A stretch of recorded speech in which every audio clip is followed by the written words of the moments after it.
A simplicidade com que as pretas promoveram seu peão teve uma influência colossal nas mentes dos jogadores. Depois dessa partida, muitos adquiriram um horror supersticioso de uma maioria de peões na ala da dama, como se isso automaticamente desse uma vantagem. Foi só muitos anos depois que isso foi contestado por Alekhine em um jogo com Yates, e ele estava certo.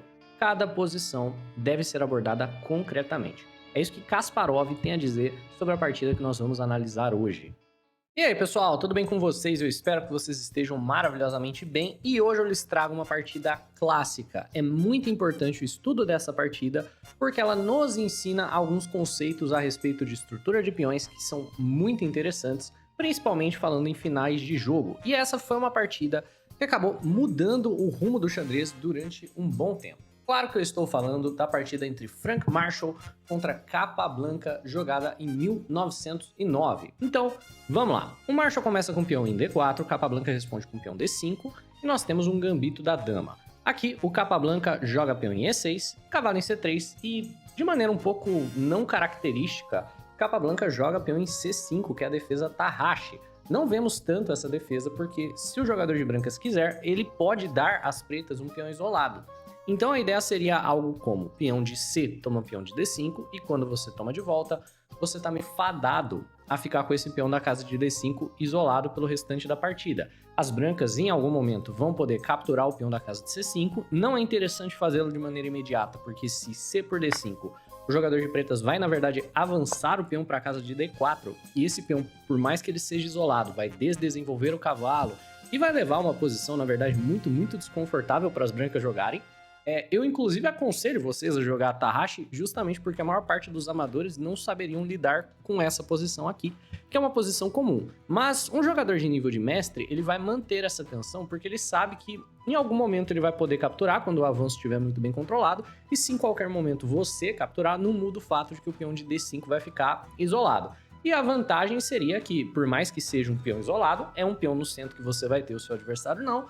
Então você tem alguma vantagem dinâmica de controle central que você pode tentar converter em um ataque, por exemplo. Não é muito o estilo do Capablanca. Capablanca sempre foi um jogador mais posicional e que voltava o jogo para finais, né? Ele não era esse tipo de jogador dinâmico que tentava logo uma vantagem na abertura para converter um ataque e dar checkmate em 20 lances, por exemplo, né?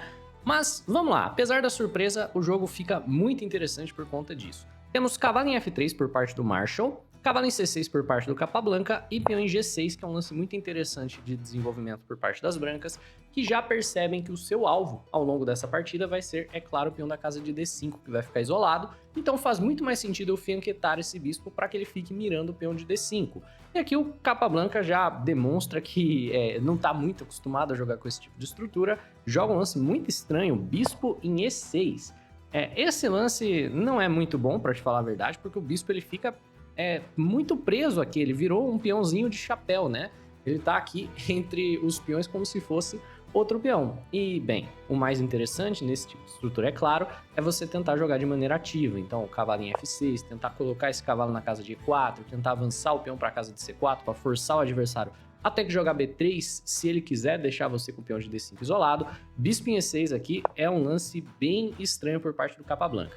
Temos agora bispo em G2, bispo em E7, outro lance passivo de desenvolvimento, roque e cavalo em F6. Essa posição já foi jogada várias vezes e a ideia para as brancas aqui seria algo como peão de D por peão da casa de C5, definindo a estrutura, definindo esse peão isolado aqui. Depois que você toma de volta, então bispo por C5, por exemplo, o jogador de brancas segue desenvolvendo e nesse momento ele pode inclusive já ocupar a casa de D4. Ele joga, por exemplo, cavalo em A4 chutando esse bispo. Na hora que o bispo volta, ele, por exemplo, pode, se ele quiser, colocar um cavalo na casa de D4 ou se não jogar bispo em E3 e colocar um bispo para bloquear esse peão, que também é um lance que já foi jogado bastante na posição. Então, por exemplo, roque, cavalo em D4, depois que você troca, por exemplo, ele fica com o bispo bloqueando o peão e você tem um peão que não somente aqui está isolado, como também está bloqueado e por consequência você não vai conseguir avançar e trocar ele pelo peão de E. É uma fraqueza posicional de longo prazo e a posição está difícil de jogar para as pretas. No entanto, o que acontece é que o Marshall acaba trocando um pouquinho a ordem dos lances, né? O que ele já havia jogado nessa posição foi D por C5, bispo por C5 e bispo G5. Ele jogou isso contra o Mises. No entanto, o Marshall ele troca a ordem dos lances e o Capablanca pune muito bem. ele joga bispo em G5 antes de capturar o peão. E agora as coisas mudam um pouco de figura. Porque o bispo em G5, antes de você definir a estrutura, antes de tomar o peão, habilita o Capablanca a mudar completamente a estrutura de peões aqui. E as pretas têm um lance que muda o rumo dessa partida e, na realidade, deixa o jogador de pretas com uma posição que, estrategicamente falando, é melhor do que a posição das brancas. Então, eu lhe aconselho agora a pausar o vídeo, já deixar o like no vídeo, né, se estiver sendo instrutivo, se inscrever no canal se não for inscrito, e enquanto isso, você pensa o que é que você jogaria aqui de pretas para alterar um pouquinho a estrutura, mudar a dinâmica estratégica aqui da posição. E quando você finalizar aí o seu cálculo, pause o vídeo e veja, né? A ideia aqui para o jogador de pretas, para aqueles que foram capazes de encontrar, é cavalo na casa de E4. E esse lance é muito bom. Primeiro porque vem com tempo. Então é um lance que você não teria tempo de jogar antes. Mas agora, porque você está ofertando essa troca de bispos, você tem o tempo de jogar o lance.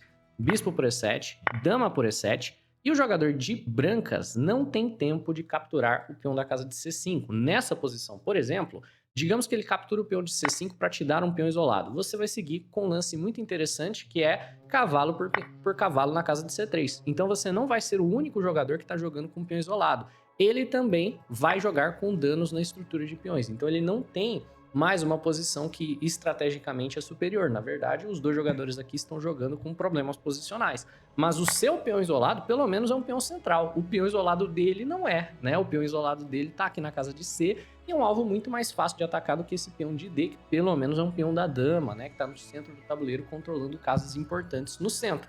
Então, cavalo em E4 ameaçando cavalo por C3 deixa o jogador de brancas numa sinuca de bico, porque nessa posição ele vai ter, por exemplo, que jogar algo como torre em C1, ou pelo menos esse é o lance mais forte que ele tem. E depois de cavalo por C3, torre por C3, você joga C4. E nessa posição, né, novamente, se ele quiser isolar o seu peão, porque você teve tempo de avançar C4, ele vai ter que jogar B3, como a gente comentou anteriormente. Por que isso daqui não é ideal? Porque depois de C por B3 e dama por B3, o jogador de brancas novamente tem também as suas fraquezas. Então, você acaba gerando aqui na posição um jogo muito mais equilibrado, né? Nessa posição, o jogador de brancas tem duas ilhas de peões e um peãozinho isolado, e as pretas têm essa maioria de ala da dama que pode gerar algum tipo de jogo. Isso daqui já foi jogado antes algumas vezes por mestres, né? Mas o ideal para o jogador de brancas, é claro, é não permitir cavalinho E4 em primeiro lugar. Mas o Marshall, ao invés de jogar torre em C1, encontra um lance interessante, certo? Ele pensa por algum tempo e ele calcula uma possibilidade para o jogador de brancas complicar a posição. Ao invés de torre em C1, ao invés de cavalo por cavalo, também se livra do peão isolado, né? Cavalo por cavalo é ruim, se livra do peão isolado por parte do jogador de pretas, e na verdade esse peão vai se juntar aos seus colegas aqui. O jogador de brancas aqui, o Marshall, joga cavalo em E5, que é um lance muito, muito interessante. E agora a posição tá uma bagunça, tem muita coisa para calcular.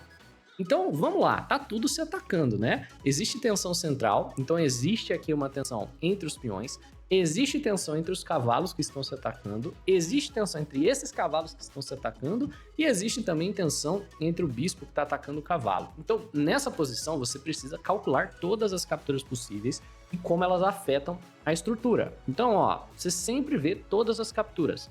Veja só, você precisaria calcular cavalo por cavalo, seguido por, primeiro, se ele toma de volta, cavalo por cavalo, seguido por ele tomar o seu cavalo de bispo, cavalo por cavalo, seguido por ele tomar seu cavalo de cavalo. Você precisaria calcular cavalo por peão, né? Precisaria calcular cavalo por C3 e basicamente isso e todas as recapturas possíveis que o adversário pode jogar. Nessa posição, segue uma sequência muito, muito interessante. O Capablanca acaba optando por capturar o peão da casa de D4, que tá, abre aspas, de graça, né? E temporariamente ele tem um peão a mais. Mas o mais interessante é que quando ele elimina essa tensão aqui de peões, do peão de C pelo peão de D, e captura esse peão central, o que ele está fazendo na prática é gerando uma posição na qual ele possui os 4 peões da ala da dama muito bem conectados. E ele está gerando um final onde ele vai ficar com uma maioria de peões na ala da dama. Veja só, no momento são 4 contra 2 peões aqui na ala da dama, mais precisamente 3 contra 2 na ala da dama. O Marshall então captura o cavalo central, cavalo por E4, peão toma, e nessa posição ele não poderia capturar aqui, bispo por E4 seria um erro, de maneira simples, porque ele fica com duas peças soltas no centro do tabuleiro. Então, se bispo por E4, a gente tem tanto o castigo simples quanto o castigo complexo, né?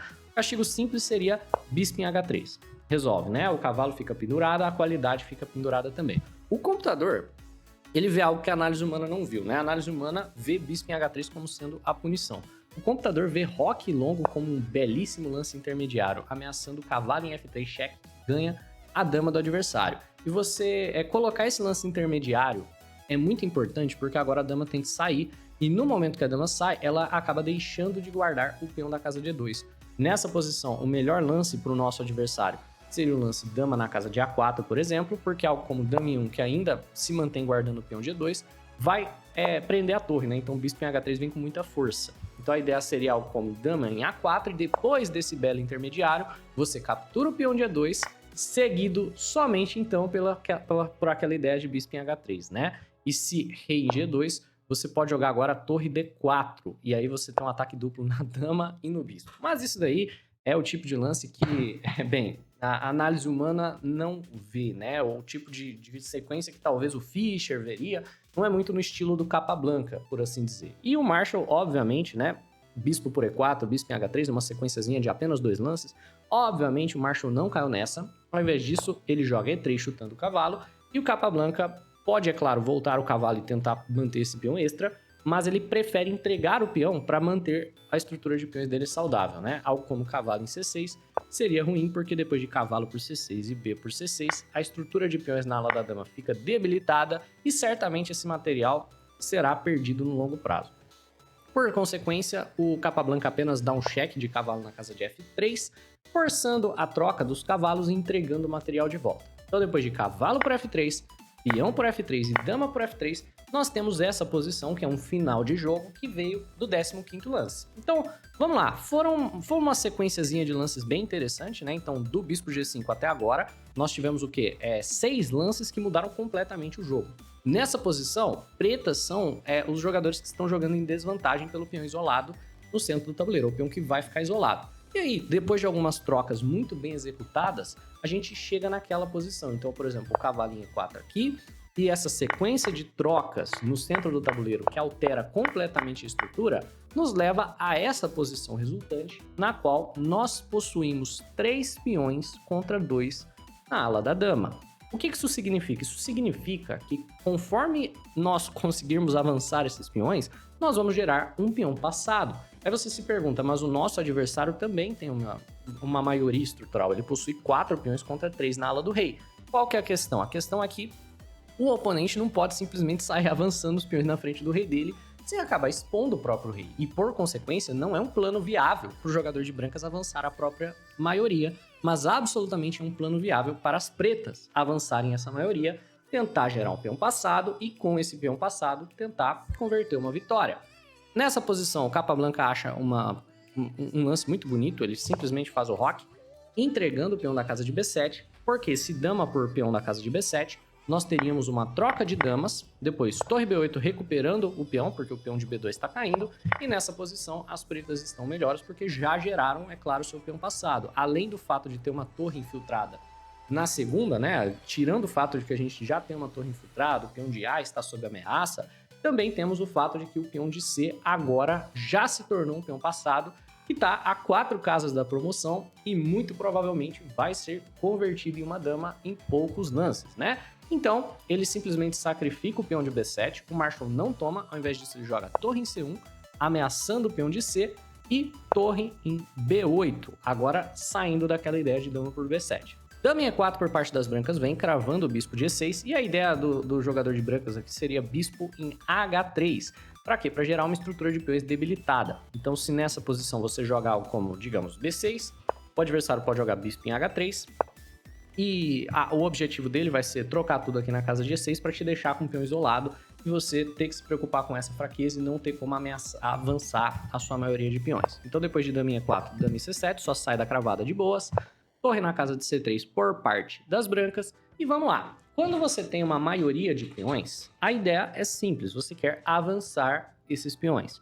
Quando você está avançando a sua maioria para tentar gerar um peão passado, você sempre quer brigar pelas casas na frente do peão. E nessa posição, o jogador de brancas está em complicações, porque ele está tentando bloquear o avanço de peão com uma torre. E é muito difícil de você bloquear um peão passado com uma torre. A torre é uma terrível bloqueadora. Primeiro porque ela perde muita atividade quando ela fica mirando um peão assim, né? Ela perde muita da própria atividade. A torre gostaria de jogar onde? Numa coluna sem peões. Numa coluna aberta, onde ela possa visar, no futuro, uma infiltração. Segundo, por que essa torre é uma má bloqueadora? Porque ela vale muito. Então ela não pode, por exemplo, ficar bloqueando numa casa clara que o bispo está de olho. Enquanto um cavalo ou um bispo poderia contestar essa casa que um bispo está mirando também. Mas você vai ver que essa torre é uma péssima bloqueadora e a defesa das brancas aqui cai aos pedaços muito rapidamente. B5, A3 querendo parar B4 e C4, tirando completamente a atividade da torre de C3, né? Bispo em F3 por parte das brancas, querendo o quê? Querendo trazer a torre para D1 para brigar para a coluna aberta, sabendo que o capa branca vai jogar torre D8.